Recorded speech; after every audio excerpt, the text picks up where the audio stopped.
All right, so this is probably the most challenging question on here. So any word problem that I can draw a picture for, I always do. So in this case, I'm going to start out here by drawing in the ground, and I have the balloon up here. Okay, and so this person is looking down, and she sees a landmark somewhere over here in the distance. Okay, so it says that the angle of depression to her is 54 degrees. So remember, angle of depression is the difference from looking out horizontally and then looking down to where she is. So this is going to be 54 degrees here. Okay. And then it says a few minutes later, after traveling 100 feet east, Soraya finds the angle of depression to the same landmark is determined to be 61 degrees.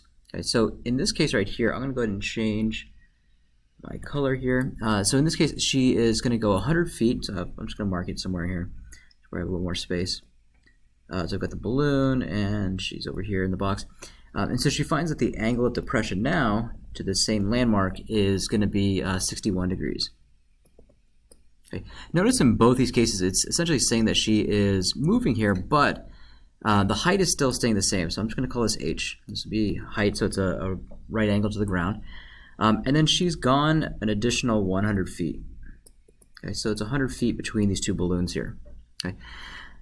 So if you're looking at this thing, one of the things that always throws me off with diagrams is it gets so cluttered. I draw little things on there, and we've got all the labels, so it's hard to see what's happening. But the piece of information I don't really know also here is how far is she away from like being directly over this thing. So for this type of problem, I always go ahead and redraw my diagrams here. So this would be the smaller triangle here with that 61 degree angle. Okay, so this is 61 degrees, this is h, and this is x. Okay, and I'll do the other one in blue. So the other one looks like, and remember, these are all right triangles, so I'm using the right triangles formed here. Just approximate like that. This is my height. And so if this small one was x, the whole thing across here is 100 plus an additional x, so 100 plus x. That had an angle of depression of 54 degrees. So if we take a look at these two things here, it would make sense for both of these triangles, if I'm going to write a trig expression with them to relate all the pieces together, I would use tangent because I have opposite and adjacent. So for the one in blue here, I would do tangent of 54 degrees is going to be equal to h over 100 plus x. Okay? And then the other one that I'm looking at here is going to be tangent also, because I have opposite and adjacent, so it's going to be tangent of 61 degrees is going to equal to h over x. Okay.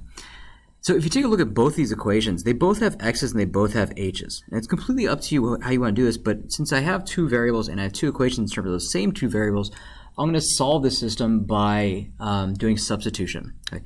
So in this case, it doesn't really matter which variable you want to solve for, but I'm going to solve both of them for h. Because it looks like it's going to be easier to do that. So to solve this one for h, I can just multiply by 100 plus x.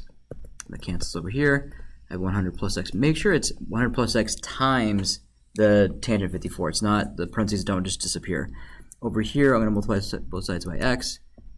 So I end up with h is equal to x times tangent of 61 degrees.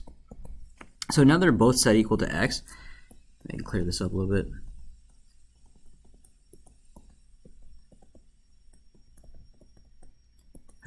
So they're both set equal to x. I can set them equal to each other now, right? So the left-hand side just becomes 100 plus x times that quantity times tangent 54 degrees.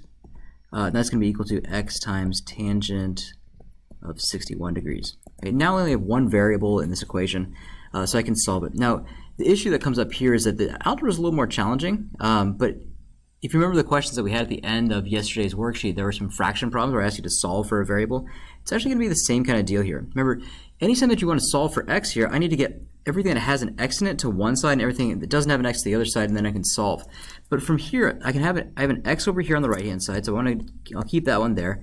But then over here, what's preventing me from just moving the x to the other side is that I need to distribute this first. So I end up with 100 times tangent 54 degrees plus x times tangent 54 degrees. Okay, and that's all equal to x times tangent of 61. So like I said, I'm just going to move everything that has an x to one side, and everything that doesn't have an x, I'll move to the other side. So in this problem right here, I'm going to move this term over to the other side just because it's just one step instead of having to do it two steps the other way. So this is not changing at all. but then I have x times tangent 61, and then I'm going to subtract out the x times tangent 54. Okay. So remember, now I've gotten everything that has an x in it to one side, so I need to factor out what they have in common here. Okay. So these two expressions on the right-hand side have an x in common, so I'm going to take an x out, and I'll be left with tangent 61 degrees minus tangent 54 degrees. And that was all just equal to that left-hand side, the 100 tangent 54 degrees. Okay. And so really just to get x by itself now, I just need to divide through by that remaining expression right there of all the tangents. Okay. So definitely some tougher work, especially it looks intimidating when you have all the trig functions, but the math is something we've done before. Okay. So all the algebra building up to this is not new at this point. So this is tangent 61 minus tangent 54 degrees. Okay.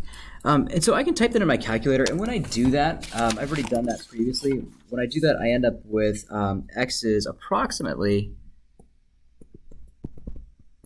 321.84, and that was feet.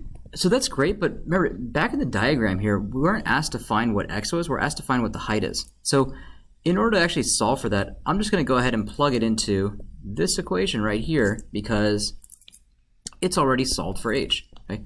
So in this case right here, I can do h is equal to, and then it's 321.84 times tangent of 61 degrees. Okay? And when I type that into my calculator, I end up getting the approximation that h is approximately 580.61 feet. And that is her height above the ground. Tough problem, but once you break it down into smaller pieces, it is accessible to us.